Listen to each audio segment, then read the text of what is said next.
खुलुमबाय गिबियावनो बड' जोबनो सानलायग्रो नोंथांमोनखौ गासैखौबो सानलांबरना लाग्रोनाय जाबाय नोंथांमोननि थाखाय दिनै मोनसे गोनांथार भिडिअ लाबोनाय जादों आङो बे भिडिअनि गेजेरजों नोंथांमोननिसिम PM किसान सम्मान निधि योजनानि मोनसे गोनांथार आपडेटनि बागै खोन्थाहरनो सानदों दे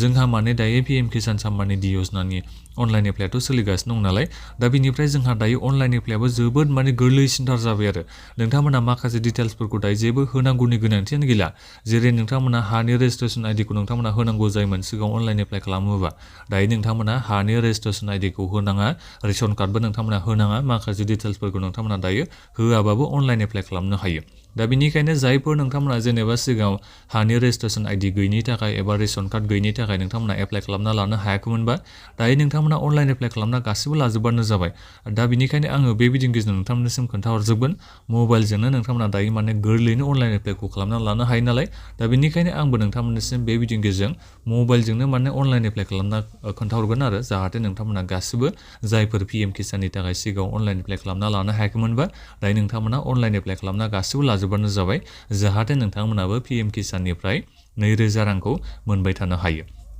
दा बेनिफ्राय आरो मोनसे खोथा दे जोंहा बे माने माखासे डिटेल्स होनाङैया जोंहा बे बारा गोबाव जायाखै दे आं थांनाय जानुवारि मासावसो नोंथांमोननिसिम भिडिअ लाबोना खोन्थाहरदोंमोन माब्रै नोंथांमोना PM किसाननि थाखाय अनलाइन एप्लाइ खालामनो हायो बिनि बागै आं भिडिअ लाबोदोंमोन नाथायबा जोंहा बे समाव बेफोरबायदि माखासे डिटेल्सफोरखौ नोंथांमोना होजोबनांगौ जायोमोन नाथायबा दायो नोंथांमोना होनो नांला बेखौ दा बेनिखायनो भिडिअखौल' दायो जोबजासिम नायलांदो नोंथांमोना आं गिबियाव नोंथांमोननिसिम गासिनिसिम गुरै खावलायहरनाय थाग्रोबाय दे जायफोर नोंथांमोना चेनेलाव गोदानै फैनाय चेनेलखौ गासिबो साबस्क्राइब खालामना लाग्रोलायबानो जाबाय जाहाथे नोंथांमोना बेबादिनो भिडिअखौ मोनबाय थानो हायो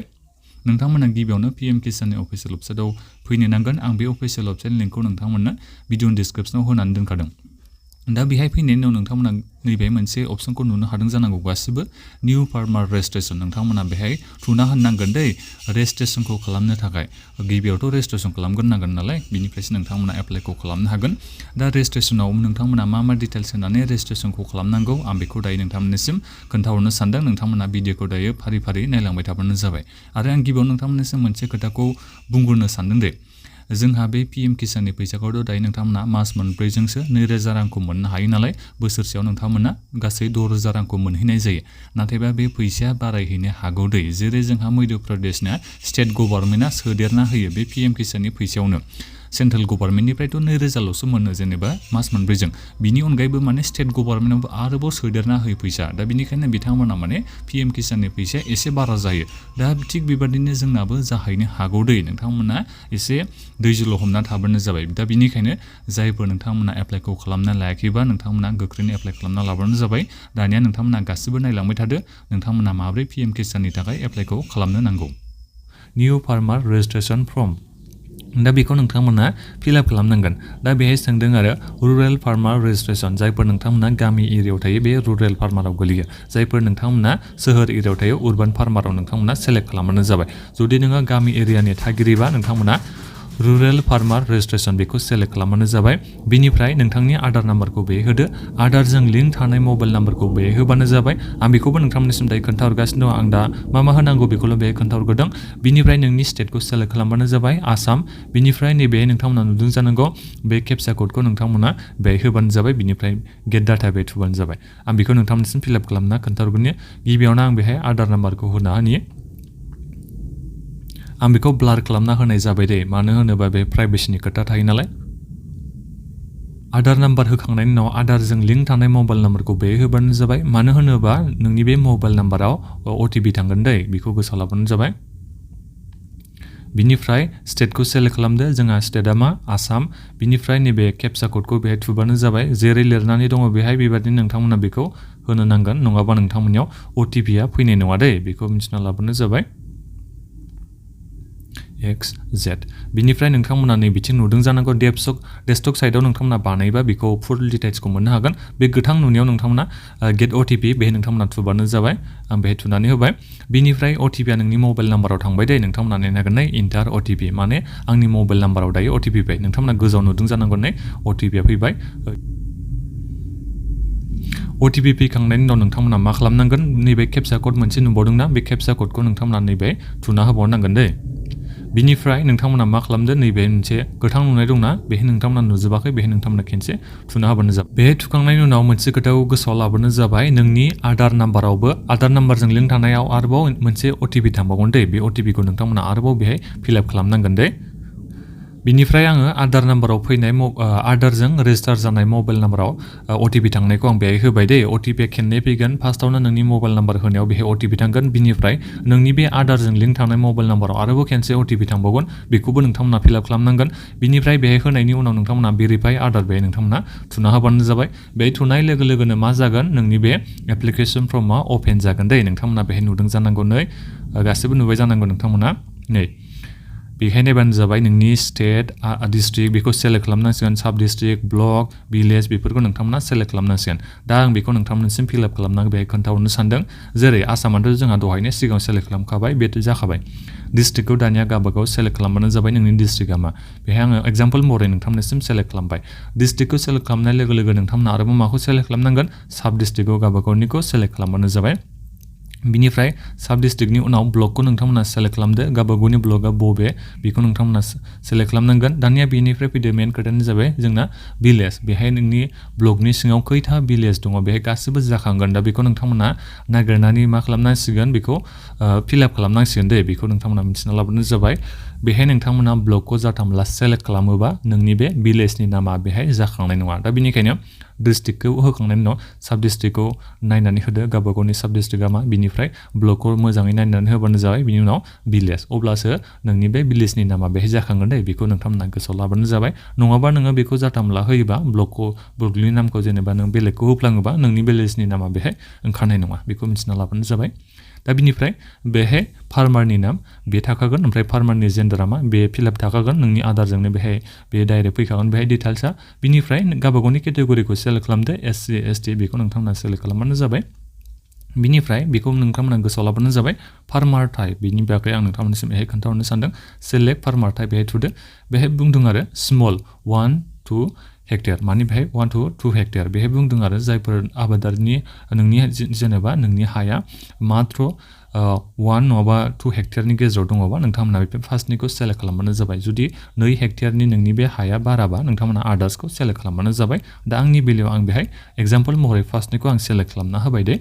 दा बिनिफ्राय बेहाय आधार डिटेल्सआ बेहाय थाखागोन मबाइल नाम्बार आरो बेजों लोगोसे एड्रेसआबो नोंनि बे आधाराव मा होनाय दङ बेनो बेहाय एड्रेसआ फैगोन दे लोगोफोर बेखौ नोंथांमोना जेबो सोलायनो हालिया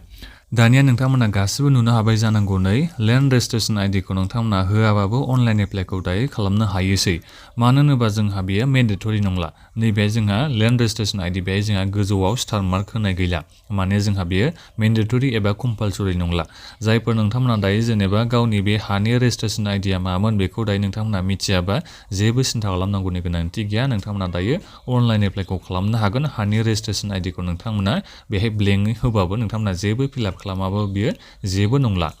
नाथायबा जोङो थांनाय जानुवारि मासाव जेब्ला एप्लाइ खालामदोंमोन अब्ला जोंहा बे समाव बेहाय बेबायदि स्टार मार्क होनाय दंमोन आरो माने बे मेन्डेटरिमोन आरो नोंथांमोना बेखौ होथारनांगौमोन आरो एप्लाइ खालामनाय समाव नाथायबा जोंहा बे स्टार मार्क होनाय गैला नालाय दा बेनिखायनो नोंथांमोना बेखौ होबाबो जागोन होआबाबो जेबो नङा नोंथांमोना एप्लाइखौ खालामनो हागोन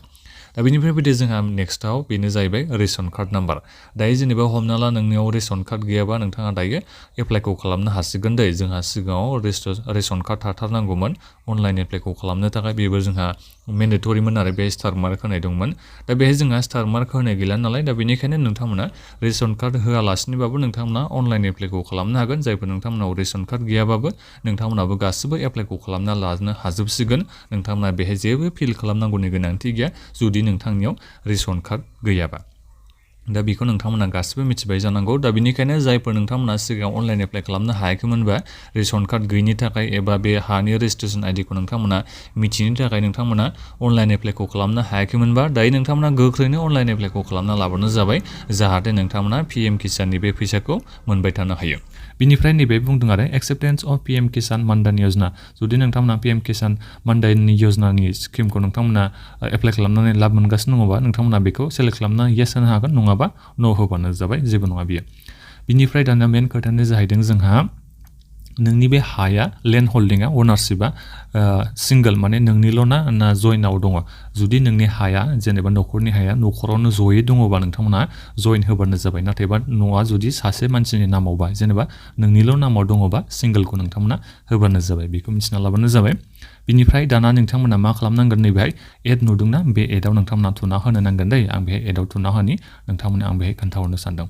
दा बेहाय मा होनांगोन एडआव थुना होनाय लोगो लोगो बेहाय नोंथांमोना मा होननांगोन खाता नाम्बार एबा जायखौ जोङो सार्भे नाम्बार होनना बुङो बे खाता नाम्बारखौ नोंथांमोना बहा मोननो हागोन बेखौबो नोंथांमोना लेन्ड हल्डिं सार्टिफिकेटआवनो बे खाता नाम्बारखौ मोननो हायो दे बिनिफ्राय खास्रा नाम्बार एबा जायखौ जोङो दाग नाम्बार होननानै बुङो बेखौ गावबागावनि हानि डिटेल्सखौ नोंथांमोना चेक खालामबानो बेखौ फुरा डिटेल्सखौ मोननो हागोन नोंथांमोना बेखौ सिन्था खालामनाङा ओमफ्राय बेसेबां हेक्टेयार नोंनि हाया दङ डकुमेन्ट्सआव नायबानो जाबाय गावबागावनि हाया बेसेबां एरिया एबा बेसेबां हेक्टेयार बेखौथ' नोंथांमोना गासिबो मिथिखागोन बेखौ नोंथांमोना गावबागावनि हानि डकुमेन्ट्सखौ नायनानै फिलआप खालामबानो जाबाय जाथामेला खालामनो हादे बेखौ फिलआप बिनिफ्राय मोनसे खोथा दे लेन्ड ट्रेन्सफार स्टेटास जेनेबा नोंनि हाया सिगां 2019 मायथाइनि फेब्रुवारिनि 1 तारिखनि सिगांनिफ्रायनो नोंनि नामाव हाया दङबा नोंथांमोना बेखौ सेलेक्ट खालामनो जाबाय नङाबा जुदि नोंनि हाया बे जेनेबा सोरनिफ्रायबा बायबाय आरो नोङो बिनिफ्राय नोङो गावनि नामाव खालामना लादों बेखौ 2019 फेब्रुवारिनि 1 तारिखनि उनावसोबा नोंथांमोना बेखौ नैबे सेकेन्ड नाम्बारनिखौ आफ्टार 1 तारिख फेब्रुवारि 2019 बेखौ नोंथांमोना सेलेक्ट खालामनानै लाबानो जाबाय बेहाय जेबो नङा नोंथांमोना बेखौ सेलेक्ट खालामना होबानो जागोन नायनानै गावबागावनो मिथिखागोन नोंथांमोना जेनेबा नोंनि हाया जेनेबा 2019 फेब्रुवारि 1 तारिखनि सिगांनिफ्रायनो नोंनिनो नामाव दंखायोबा नोंथांमोना फार्स्टनिखौ सेलेक्ट खालामदो जुदि फेब्रुवारि 1 तारिख 2019नि उनावसो नोंनि नामाव जादोंबा हाया अब्ला नोंथांमोना बेखौ सेलेक्ट खालामबानो जाबाय बेयो जेबो नङा बिनिफ्राय लेन्ड ट्रेन्सफार डिटेल्स बेखौ नोंथांमोना सेलेक्ट खालामनानै बेखौ आं नोंथांमोननिसिम खोन्थाहरनि सेलेक्टआव थुबानो जाबाय जेनेबा बोरै हाया नोंनि नामाव फैखो बेखौ नोंथांमोना बे सेलेक्ट खालामनांगोन जेनेबा नोंनि हासबेन्डआ थैनायनि उनाव हाया नोंनि नामाव फैदोंबा बेखौ सेलेक्ट खालामबानो जाबाय जुदि बिफाया थैनायनि उनावसो नोंनि हाया नोंनि नामाव फैदोंबा बेखौ सेलेक्ट खालामदो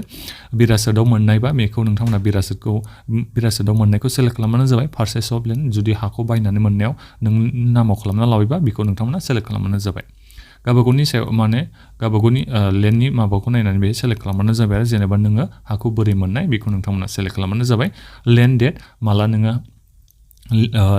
लेन्डखौ माला मोननाय एबा नोंनि नामाव माला जानाय बेखौ नोंथांमोना बे सेलेक्ट खालामना होबानो जाबाय बेखौथ' नोंथांमोना हानि डकुमेन्ट्सखौ नायबानो मिथिखागोन बे डेटखौ नायनानै नोंथांमोना होबानो जाबाय दा बेनिफ्राय नैबे बुंदों आरो फाट्टा नाम्बार येस बे येस होबानो जाबाय न' बा न' फाट्टा नाम्बार दङबा येस होदो नङाबा न' होबानो जाबाय बेखौ बे होथारनांगोन दे येस न'खौ बेखौ गोसोआव लाबानो जाबाय दानिया फैदो जोंहा मेन खोथायानो जाहैबाय आधारखौ नोंथांमोना आपल'ड खालामना होनो नांगोन दे गावबागावनि आधारखौ नोंथांमोना बेहाय केपचार खालामनानै आपल'ड खालामना होबानो जाबाय बिनिफ्राय लेन्ड हानि गासैबो सापर्टिं डकुमेन्ट्स बेखौ नोंथांमोना होनो नांगोन नोंनि बे लेन्ड हल्डिं सार्टिफिकेटआनो जाया मानो खाजोना रसिदानो जाया मानो गासैबो नोंनि हानि डकुमेन्ट्सखौ नोंथांमोना आपल'ड खालामनानै बेहाय होनो नांगोन दे बेखौ मिथिना लाबानो जाबाय नोंथांमोना गासिबो हानि रिलेटेड डकुमेन्ट्स आरो बेखौ नोंथांमोना होजोबनांगोन बिनि उनाव गासिबो डिटेल्सखौ होखांनायनि उनाव नोंथांमोना सेभ खालामबानो जाबाय अब्लानो नोंथांमोना सेभ खालामनाय लोगो लोगोनो नोंनि एप्लिकेसन फर्मा साक्सेस जागोन बिनि उनाव नोंथांमोना मोनसे रिफारेन्स आइडि मोनगोन बे रिफारेन्स आइडिखौ लानानै नोंथांमोना स्टेटासखौ